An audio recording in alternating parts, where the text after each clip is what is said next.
Salut à toutes et à tous, Marty Japan. Regardez derrière moi, il y a le joli petit Sega. Oui, Sega que vous apercevez tout le temps. Bordel de merde, quand je vais à Kabara, dans mes vidéos, je suis à côté de la gare.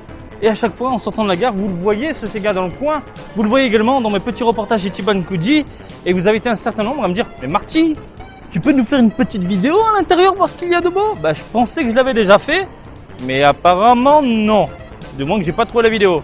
Bref, du coup, ce qu'on va faire, les amis, vous allez m'accompagner à l'intérieur, tout simplement. On va aller voir le rez-de-chaussée, le sous-sol, les petits étages. Et puis voilà, tu es chaud, je suis chaud et on y va. Allez, on rentre à l'intérieur, on est accueilli par du Kimetsu no Yaiba puisque la licence est encore sous le feu des projecteurs, étant donné qu'ils ont parlé d'une nouvelle saison. Le manga est terminé, mais les gens continuent d'adorer tout simplement cette franchise. On a des goodies à gogo. Des petites épées, des petites peluches, des petites figurines. Bref, on va faire le tour. Donc du Kimetsu no Yaiba dans les parages. En veux-tu, en voilà, ce sont les figurines du moment. De la Q-Posket Mini, qui est un peu le rival, qui concurrence un peu les WCF. On a également de la figurine purement Sega, SPM, qui est plutôt bien réalisée dans l'ensemble, je trouve. Là, on est vraiment étage Kimetsu no Yaiba. Quoique, dans les parages, il y a d'autres licences de ce que j'en vois. Des petites peluches, du mignon, du je sais pas quoi. De l'autre côté, il est en train de faire les bornes, le monsieur. Et puis de ce côté-là, j'ai vu du Tom et Jerry. Franchement, Tom et Jerry qui est de retour dans l'archipel, de ce que j'en vois. Il y a énormément de figurines, de peluches. Il y a eu le film, forcément.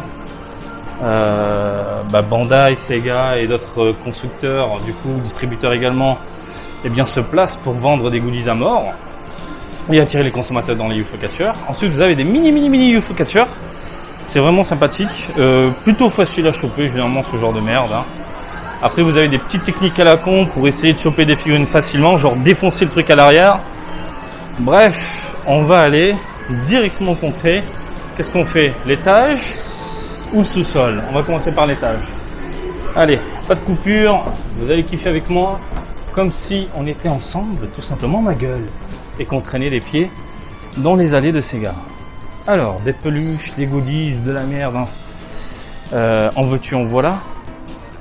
Moi, ce que j'entends par merde, tu vois, c'est genre ça, moi j'ai du mal, je sais que beaucoup de personnes aiment bien, mais moi c'est pas possible. Moi, tu me l'offres, je le brûle, et je te brûle.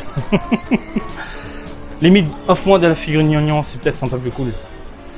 Donc, de la figurine un peu partout, des badges, non merci. Le fameux UFO Catcher qui au final s'est plus ou moins pété la gueule. Il n'y a pas beaucoup de personnes qui ont apprécié ce délire de faire tourner les petites lumières pour faire tomber la languette et du coup l'objet. Je vous avais fait une vidéo sur le sujet il y a un petit moment. On a quand même des petites bornes. Oh, des cartes Dragon Ball. Alors si vous le tirez à la suite, vous avez le set complet.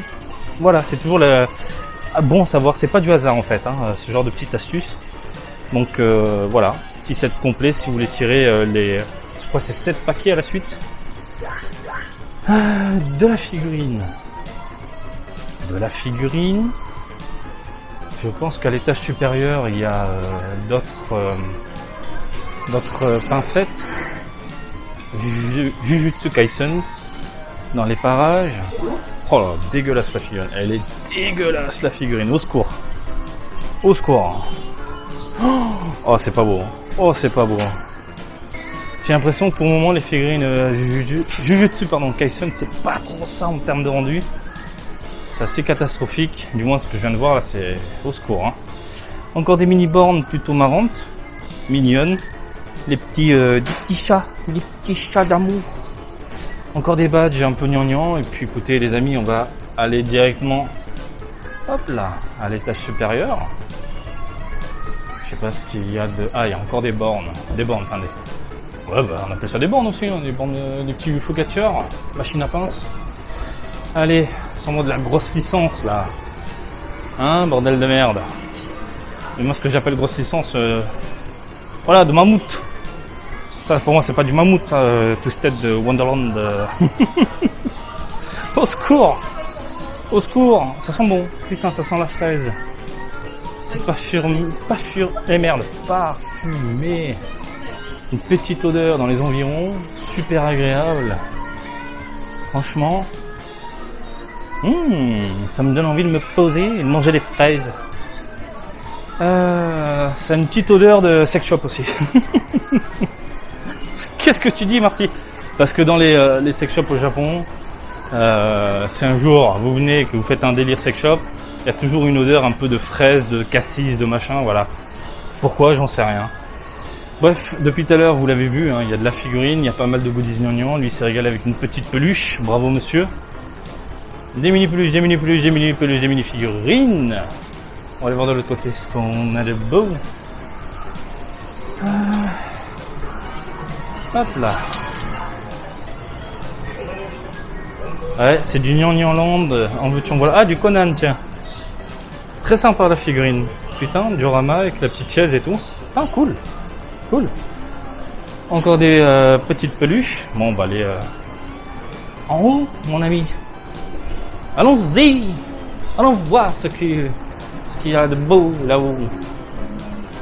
Hop là.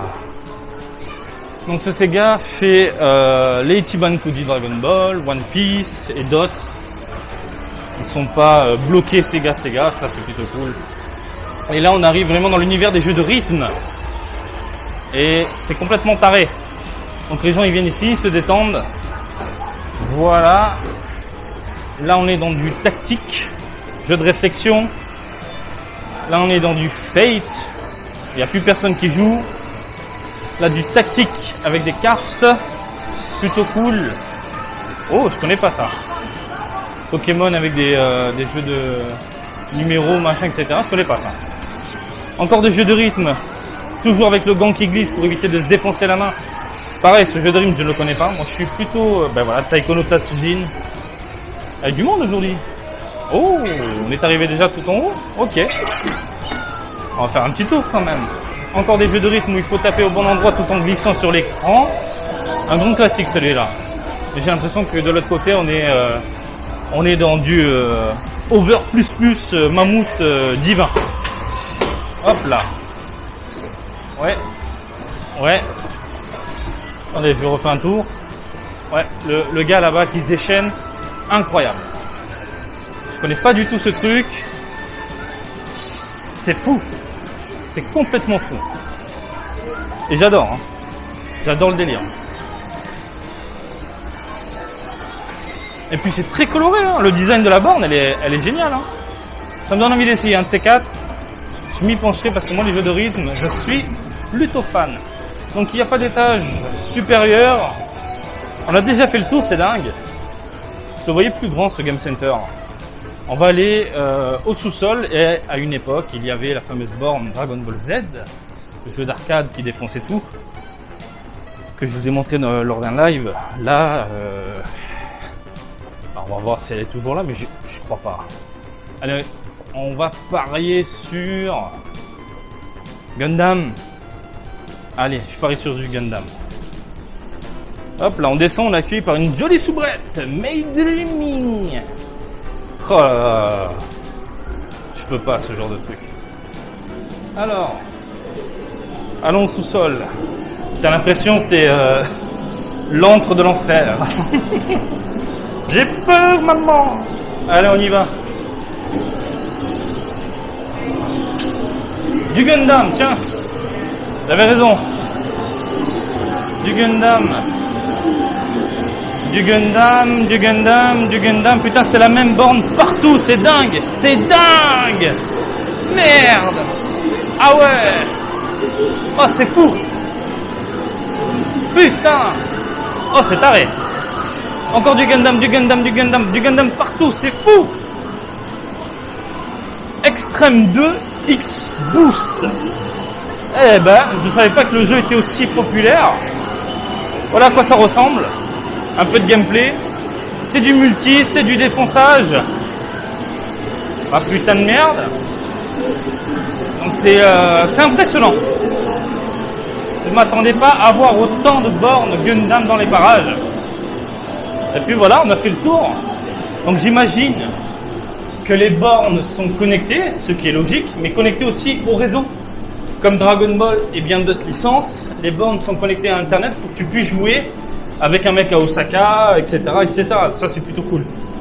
Par contre, je savais pas que c'était aussi populaire pour que Sega réserve tout un sous-sol uniquement au jeu. C'est fou, complètement fou. Bref, il fait beau et voilà. Voilà les amis, comme vous avez pu le constater, on est dans du grand classique, des UFO catchers, quelques bornes, il y a de tout pour divertir tout le monde, du gnangnan, de la figurine. Et puis voilà, ça reste sympathique, tu sors de la gare, le premier truc que tu veux te faire, c'est un UFO catcher, c'est un petit game center. Eh ben vas-y, fonce, c'est juste à côté. Après tu peux faire un petit tour, hein. Il y a plein d'autres game centers dans les environs avec les Taito et compagnie. Bref, je n'ai rien d'autre à ajouter, mis à part que j'espère que ce petit tour en ma compagnie vous a plu.